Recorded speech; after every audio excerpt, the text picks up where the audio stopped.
राम, मोक्ष रूपी स्त्री के कानों के भूषण संतों की संगति है।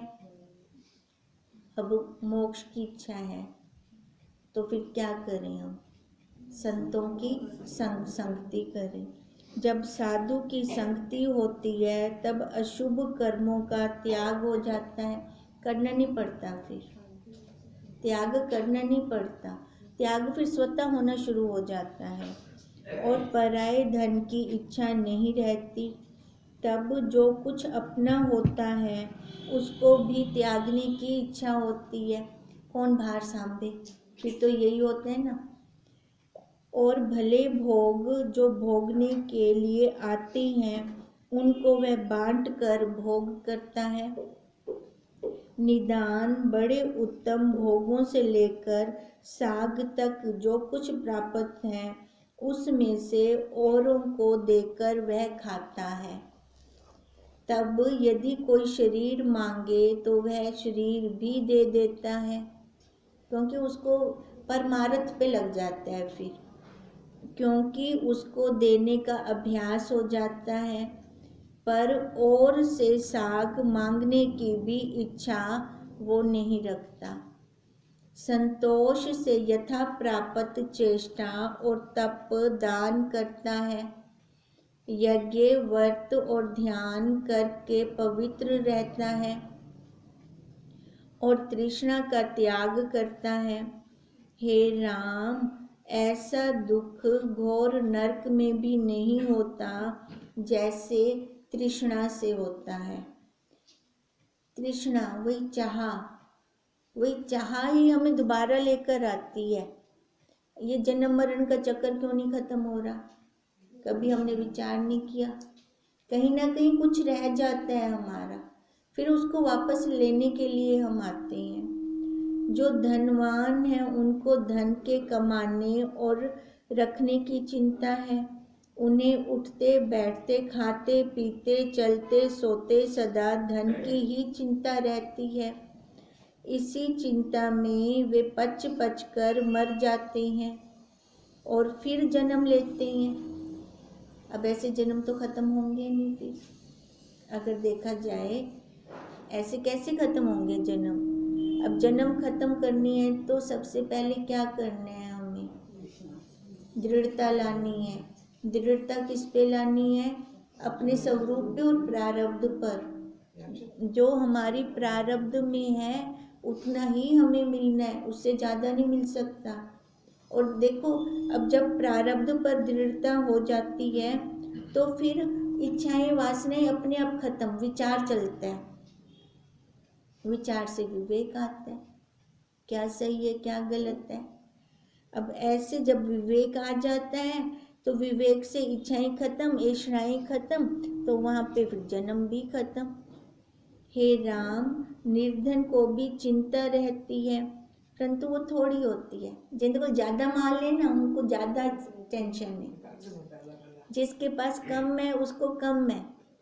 और कई ऐसे ताजी रोजी रोटी खमदे, वो तो वैसे खुशहाल हैं। फिर अब सबसे बड़ा धनवान कौन है? ना, जिसको ना कुछ सांभने की टेंशन है ना कुछ आगे का। अब चिड़ियों को देखो, कभी उनको देखते हैं ना कितना आनंद आता है, जितना उनके पेट में जाता है उतना ही खाते हैं, बस कोई टेंशन नहीं है उनको। फिर आ जाती है कि उनके लिए दाने खत्म हो जाते हैं। उनको टेंशन हो कल ना मिले, रात को ना मिले, दोपहर को ना मिले, अपने जाके घोंसले में रखें। है ऐसा नहीं है ना, मिल जाता है ना उनको दाना, और संतुष्ट है ना। तो ये जीव क्यों नहीं संतुष्ट होता? फिर तो जीव को भी संतुष्टि चाहिए। हे राम, निर्धन को तो चिंता रहती है परंतु थोड़ी होती है। जब तक चिंता रहती है तब तक जीव दुखी होता है। जब चिंता नष्ट होती है तब वह परम सुखी होता है। हे राम, यद्यपि धनी हो और उसे संतोष नहीं तो वह परम दरिद्री है। बहुत धन है पर संतोष नहीं है, तो उस जैसा गरीब और कोई है ही नहीं। और जो धन से हीन है परंतु संतोषवान है वह ईश्वर है। जिसको संतोष है उसको विषय बंधन नहीं कर सकते। अब उसको विषय बंधन क्यों नहीं कर सकते? क्योंकि उसको इच्छा ही नहीं है किसी भी विषय के लिए। भले उसके पास धन नहीं है खर्चने के लिए, पर तृप्ति है अंदर से, तो उसकी इच्छा ही नहीं उठती फिर।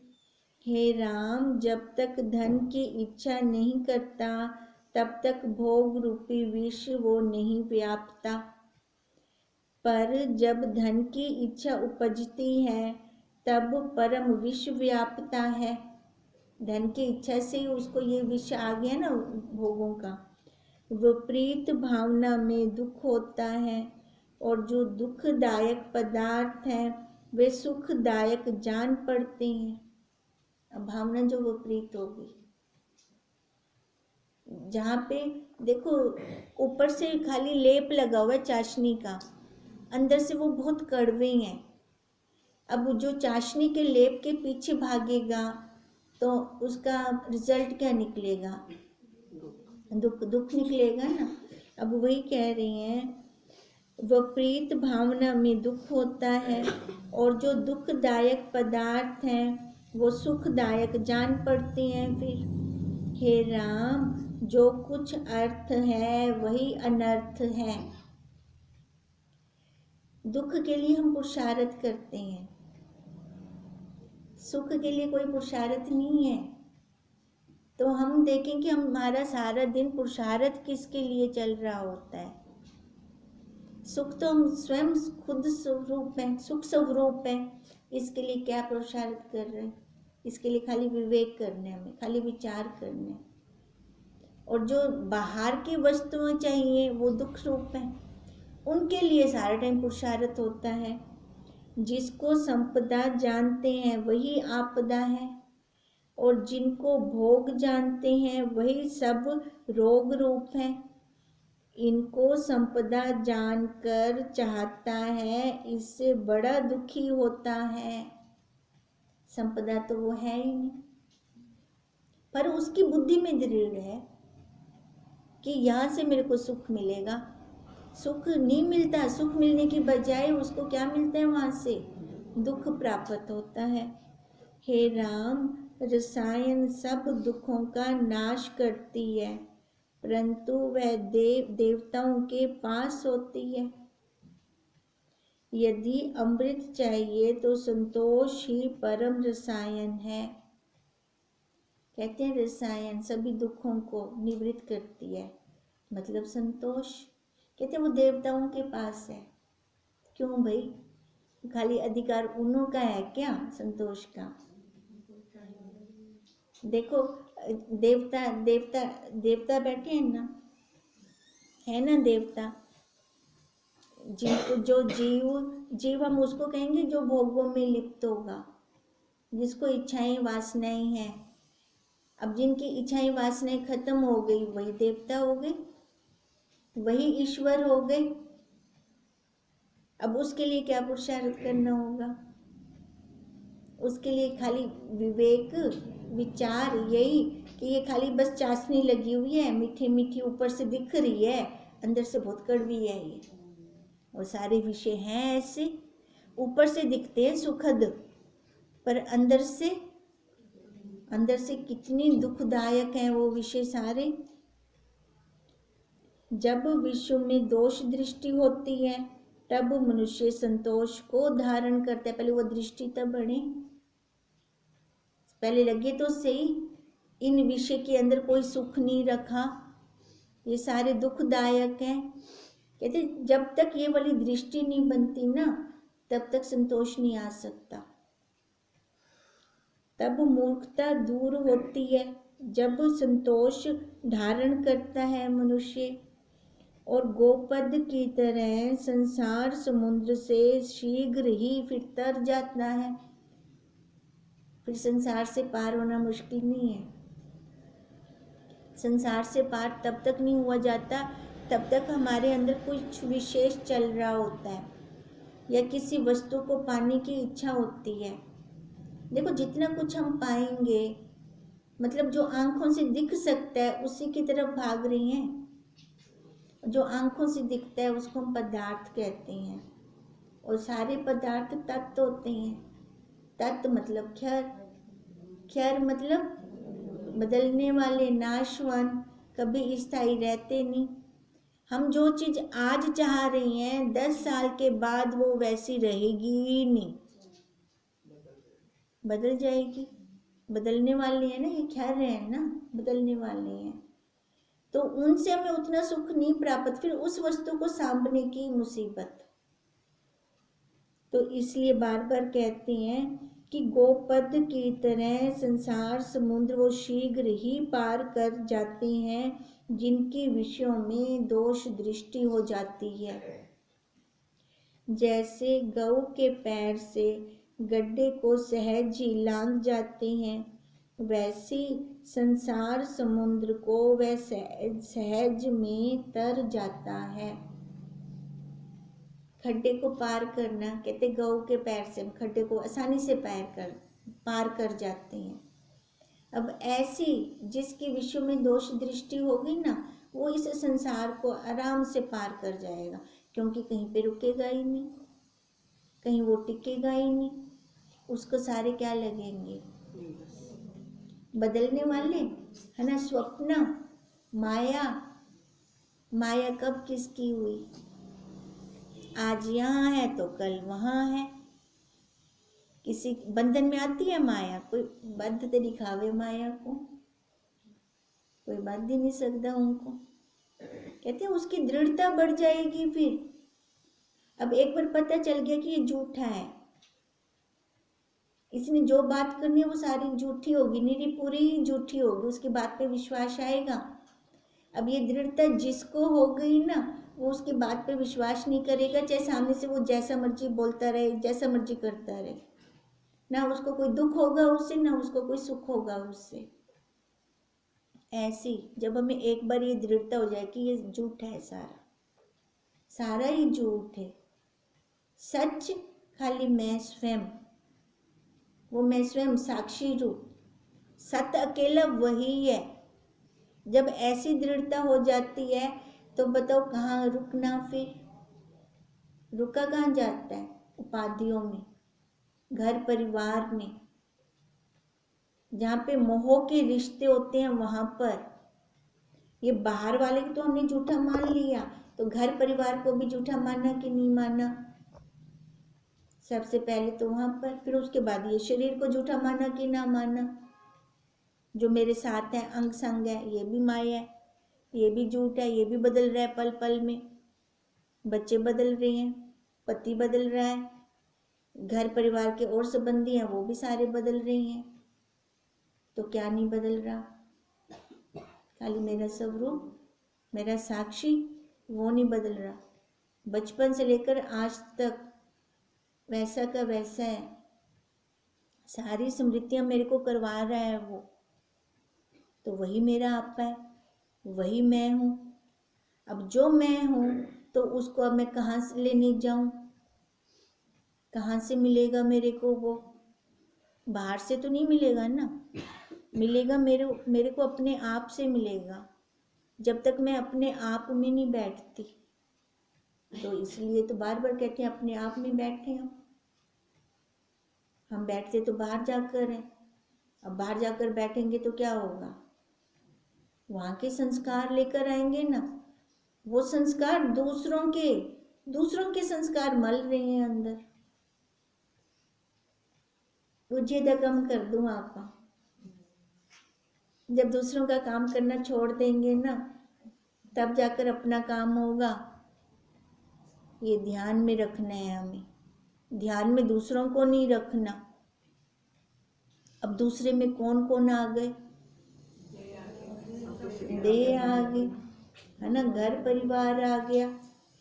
जड़े बेडूजे हो तो वास्तव च ही डूजे ना, जेको आपा आपा मन नहीं बैठो ना, ये मेरा अपना है, वो डूजा है, वो मेरा आपा कभी हो ही नहीं सकता, ना कभी होगा। तो वहां पे टाइम क्यों बर्बाद करना। कभी बुद्धि चलती है ऐसे, कभी बुद्धि में ये विचार आता है कि मोह आसक्ति आती है। अब देखो, जब तक ऐसे विचार नहीं चलते ना, अपने आप के साथ जब तक हम नहीं बैठते ना, तब तक ये विचार नहीं चलते। जब हमने बोला था सुबह उठ के पहले अपने आप को निहारना है, निहारते हैं अपने आप, चल रहा है वैसे अपने आप को निहारना। ये होमवर्क था, होमवर्क कहना भूल गई थी, ये होमवर्क था। सुबह उठ के अपने आप को निहारना है, दूसरों को नहीं निहारना। वॉशरूम जाओ, कुल्ला कर रहा हो, है ना, ब्रश तो रात को ही करके सोती हैं, कुल्ला करके आके बैठ जाओ बस अपने आसन पर। आसन भी अलग से बिछाना है, बिछाओ, नहीं बिछाना मत बिछाओ, जहाँ सोते हो वहाँ बैठ जाओ बस, वहीं पे बैठ के निहारो अपने आप को। अब जब निहारते हैं तो क्या निकलता है अंदर से? किससे मुलाकात होती है फिर? अपने आप से मुलाकात होती है, स्वयं से मुलाकात होती है, जो हम हैं वास्तव में। नहाने में टाइम वेस्ट मत करना, उसमें वो बाहर का शरीर का हो गया। शरीर का कब तक हम देखते रहेंगे? जब तक हमने अपना ना देखा तो बाहर के देख कर भी क्या मिला? क्या मिला? आज तक स्वाद आया वहां से? कोई रस नहीं आता। फिर अपनी अनुभूतियां निकलनी शुरू होती हैं, तभी वो कहते हैं संसार को गोपद की तरह वो पार कर जाता है। फिर जिसकी दृढ़ता हो जाएगी, अपने आप में बैठ जाएगा, जो जैसे गौ के पैर से खड्डे को सहज ही लांघ जाती हैं, वैसे संसार समुद्र को वो सहज में तर जाता है। हे राम, जिसको संतोष प्राप्त होता है उसको परम शांति होती है। कहाँ ढूंढने जाएंगे शांति? कहाँ से मिलेगी हमें शांति? अपने आप से मिलेगी हमें। कभी बसंत ऋतु भी सुख का स्थान हो, नंदन वन भी सुख का स्थान हो, उर्वशी आदिक अप्सराएं पास हो, चंद्रमा निकला हो, कामधेनु विद्यमान हो और इंद्रियों के सब सुख प्राप्त हो, तो भी शांति ना होगी।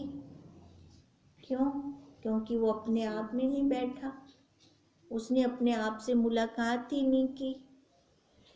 एक संतोष से ही शांति होती है, और वो संतोष विवेक से, विचार से होता है। और जब दृढ़ता हो जाती है कि ये सब माया है, सब झूठ है, सब स्वप्न है, संतोषवान को ये विषय फिर डिगा नहीं सकते। हे राम, जैसे अर्घ्य भर कर छोड़ने से तालाब नहीं भरा जाता, अंजलि भर के, है ना, तालाब नहीं भर सकते, पर जब वर्षा होती है तब शीघ्र ही वो भर जाता है, वैसे ही विषयों के भोग से शांति नहीं होती। देखो, कहते हैं अंजलि भर के हम तालाब नहीं भर सकते, बहुत बहुत टाइम लग जाएगा, और जब वर्षा होती है शीघ्र भरा जाएगा। अब अंजलि भरना क्या हुआ? जब हम अपने बल से चलते हैं, अपने बल से चलते हैं तो इतनी शीघ्र हम उन्नति नहीं कर सकते, बहुत टाइम लग जाएगा, यात्रा लंबी हो जाएगी हमारी। अब जब गुरुदेव के महावाक्यों की वर्षा हो और गुरुदेव का सानिध्य की वर्षा हो, फिर वो तालाब जल्दी भर जाता है। अब वो अंतःकरण रूपी तालाब हमारा देखो कितनी जल्दी भर जाता है, कितनी जल्दी ये विषय झूठ लगने लगते हैं, ये सारा स्वप्न लगने लगता है। अब वो वर्षा होनी जरूरी है। अब जितनी वर्षा गुरुदेव के सानिध्य में रहकर हमने प्राप्त की है ना, अब उसकी जुगाली करनी है। बुद्धि तो खोली ना गुरुदेव ने हमारी, इतनी तो बुद्धि में डाला ना, क्या सही है क्या गलत है, वो विवेक तो करवाया हमें अपनी सानिध्य में रख कर। तो अब गुरुदेव कहते हैं उनको कढ़ ढोण बार, जिन्हें काल तू मेरे नाल रही आवी, अब हुंदा कढ़, अनुभव कढ़, क्या रिजल्ट दिया हमने? एग्जाम्स होती है ना स्कूल में, साल के साल वो रिजल्ट आ जाता है बच्चे की क्या प्रोग्रेस है। अब गुरुदेव कहते हैं तू मेरे को अब अपनी प्रोग्रेस दिखा। अब तेरी क्या प्रोग्रेस है? प्रोग्रेस मतलब हमारा अनुभव क्या हो रहा है। अब अभी भी हम बाहर शरीर पर बैठी हैं, मेरा तेरा कर रही हैं, क्या कर रही हैं? या अपनी अनुभूतियां निकाल रही हैं। मेरे तेरे का तो टाइम ही नहीं है अब मेरे पास। क्या ये तो खुद देखेंगे ना, कहाँ हैं हम, कहाँ बैठी हैं, क्या चलता है हमारे अंदर। जब ऐसा होने लगेगा ना तब हमारा काम जल्दी, वो तालाब भर जाएगा, फिर वो तालाब भर जाएगा। अब तालाब मेरे तेरे से नहीं भरेगा, अपने आप में बैठकर मंथन करने से भरेगा, अपनी अनुभूतियां निकालने से भरेगा। फिर उसको शीघ्र ही, जिसका तालाब भर जाता है उसको शांति प्राप्त होती है, संतोष ही से पूर्ण आनंद और ओज की प्राप्ति होती है। गंभीर, निर्मल, शीतल, हृदय गम्य और सबका हितकारी ओज संतोषी पुरुषों को प्राप्त होता है। अब ये ओज किसको प्राप्त होता है? जो संतोष होते हैं, धैर्य होता है जिनके अंदर। और जो ओज है वे सात्विक, राजस और तामस होते हैं, पर यह शुद्ध सात्विक है। एक तो देखो महापुरुषों वाला ओज बता रही हैं, ठीक है। और हर मनुष्य की अपनी ओरा होती है। 3 गुण है ना सभी के अंदर, सत, रज, तम। किसके अंदर कोई सत है ज़्यादा, किसी के अंदर रज है तो किसी के अंदर तामस है। तो उनकी ओरा वैसे ही उनके चारों तरफ घूम रही होती है। कहते हैं पर जो शुद्ध सात्विक ओरा होती है ना, वो संतों के पास होती है। संतों के पास क्यों होती है? उन्हें दी प्रॉपर्टी है जो उन्हें को होती है नहीं ना, क्योंकि वो उनके अंदर हमेशा ही सत्वगुण रहता है। वो किसी से उनका निराग होता है ना, किसी से उनका द्वेष होता है, इसलिए उनके पास हमेशा हमेशा वो प्रसन्न रहते हैं, दुखी नहीं होते वो।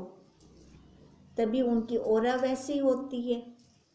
जिस पुरुष को संतोष होता है वह ऐसे शोभित होता है जैसे बसंत ऋतु का वृक्ष फूल, फल और पत्तों से शोभा पाता है। अब उनकी तुलना बसंत ऋतु के साथ कर रहे हैं, हमेशा खिले रहते हैं, बसंत ऋतु में खिल जाते हैं ना सारे। और जिसको तृष्णा है वह चरणों के नीचे आए कीड़े की तरह कुचल जाता है। हमदा भी हाथ विच कुछ कहनी, दुख अलग से हो गया और उसकी उपाधि क्या होगी? कीड़े की तरह, कीड़े की तरह कुचला जाता है। हे राम, जिसको तृष्णा है उसको संतोष और शांति भी नहीं होती। जैसे जल में डाला गया तृणों का फूला त्रियु पवन से उड़ता फिरता है। पानी के अंदर कुछ लकड़ का हम डाल दें, हल्का सा, जहाँ की हवा आएगी ना वो उधर की तरफ उड़ जाएगा। वैसे ही तृष्णावान पुरुष को क्षोभ होता है, उसकी अपनी स्थिति नहीं होती, उसकी अपनी दृढ़ता नहीं होती तृष्णावान पुरुष की। हे राम, जो पुरुष अर्थ की सदा इच्छा करता है वह अग्नि में प्रवेश होता है, अर्थात सर्वदा तपती रहती है। जैसे गंधर्व विष्टा के स्थान में प्रवेश करता है, वैसे ही तृष्णावान जो विषय रूपी गंदे स्थान में प्रवेश करता है, गंदे स्थान में प्रवेश करता है, वह गंधर्व है। अब विषय होंगे तो देखो हर एक चीज का जो विषय है ना, कहाँ कहाँ ले जाएगा वो वाला विषय, किधर किधर भटकाएगा। है 5 विषय, रूप, रस, गंध, स्पर्श, शब्द। अब ये कहाँ कहाँ तक ले जाते हैं। कोई एक विषय पकड़ लें हम, अब उस विषय की पूर्ति के लिए घर से तो निकलना पड़ेगा। अब घर से बाहर जाएंगे तो देखो कितनों से मिलना होगा, और वो विषय पक्का है कि वो रहेंगे, स्थायी रहेंगे? नहीं, वो रहेंगे नहीं, पर संस्कार डाल जाएंगे। अब वही संस्कार रुलाते हैं, हमें रुलाता दुखी करता कोई और नहीं है, वही संस्कार हमें रुलाते हैं, वही दुखी करते हैं। अब उनको कहा कि वो गधे हैं। जैसे गंधर्व का स्पर्श करना अनुचित है, वैसे ही तृष्णावान का स्पर्श करना योग्य नहीं। अब कहते हैं गधे को नहीं कहते ना, गौ माता का कहते हैं, गौ माता का स्पर्श करना चाहिए, गधे का नहीं कहते भी उसको हुदा स्पर्श कर। तो कहते हैं इनमें तो जिंद इच्छाएं वासनाएं होवे ना, हुदा स्पर्श भी ना करें। कल तो कहते उसकी संगति भी मत करियो, उससे दूर रहना, क्योंकि ये जीव अभी अभी चलना शुरू हुआ है, तो वो पीछे वाले संस्कार फिर से कहीं उजागर ना हो जाए, कहीं वो फिर से वो खींच ना ले जाए उस संसार के अंदर। इसलिए हमें सजग करते हैं गुरुदेव। याद है बापूजी ने एक बार अपना प्रसंग सुनाया था कि 4 लोगों ने पकड़ के बापूजी से कुछ बातें करने लग गए, तो किसी साधक ने जाकर दादा गुरु को बता दिया, वो उनकी प्रशंसा कर रहे थे। तो फिर साईं जी ने पूछा था ना बापूजी से, किसके साथ खड़ा था, कितनी जोर से डांटा था बापूजी को। तो वो क्या बापूजी का हित चाहते थे? नहीं ना, हित चाहते थे ना, भी कहीं वो फिसल ना जाए, अभी चलना शुरू हुआ है ना, ऐसे करके था ना। तो ऐसे हमारे गुरुदेव भी हमारे साथ ऐसे ही हैं। भले वो शरीर रूप से हमारे पास नहीं है, पर बताओ डांट लगा जाते होंगे पक्की, सजग कर जाते हैं वो हमें कि कहीं मेरा बच्चा जो चलना शुरू हुआ है कहीं वो गिर ना जाए। तो उनको क्या जरूरत पड़ी है एक एक के साथ ऐसा करने की? देखो जिनको पूरी श्रद्धा है ना अपने गुरुदेव पे, गुरुदेव उनको कभी गिरने नहीं देते, चाहे स्वप्न में आए, चाहे जैसे प्रेरणा अवतार लेकर आए, जैसे मर्जी आए, वो आते जरूर हैं। अपने बच्चे को कभी गिरने नहीं देते। बच्चे को कभी गिरने देते हैं? जब वो गिर भी जाते हैं फटाफट चाह गिर दो उनको। वो तो हमारे बापों के बाप हैं, वो कैसे अपने बच्चों को गिरने देंगे? वो फिर जो इस संसार के पदार्थों को चाहता है वो मूर्ख है।